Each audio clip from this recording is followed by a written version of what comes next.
По 4 одиграни кола во втората македонска фудбалска лига, екипата на Каменица Саса има најубедливата победа. Откако рударите се убедливи 1-8 го декласираа Вардар Неготино на популарната Цвај-арена. За Саса тоа беше прва победа во новата сезона, до која тимот од македонска Каменица стигна на убедлив начин и без милост го торпедираше противникот и до врв ја наполни мрежата.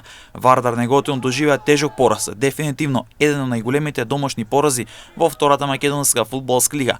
8 поголоци пред својата верна публика е повеќе од јасен сигнал дека работите не одат во посакуван правец, особено ако земе фактот што тимот од Неготино после победата во првото коло над Тетекс нанежа 3 последователни порази. 4 поголоци за Саса постигна Андреј Симевски, 2 гола беа дело на Махира и Рули, а по 1 гол постигна Глигор Чефремов и Бурималиев. За домашниот тим Кирил Неделков беше единствениот стрелец, но една од причините за големата катастрофа на Вардар Неготино е фактот што од 30-та минута беше со играч помалку откако Аделен Ќазимов заработи директен црвен картон, па го остави својот тим на цедело до крајот на мечот и со тоа мрежата на Вардар Неготино постојано се тресеше.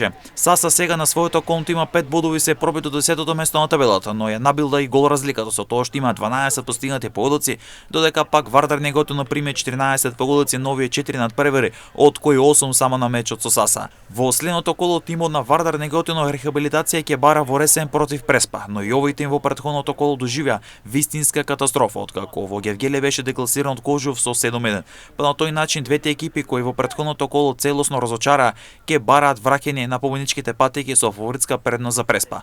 Тимот на Каменица Саса во следното коло на домашен терен ќе ја пречека Брегалница во обид, рударите да ја запрат расположената Брегалница.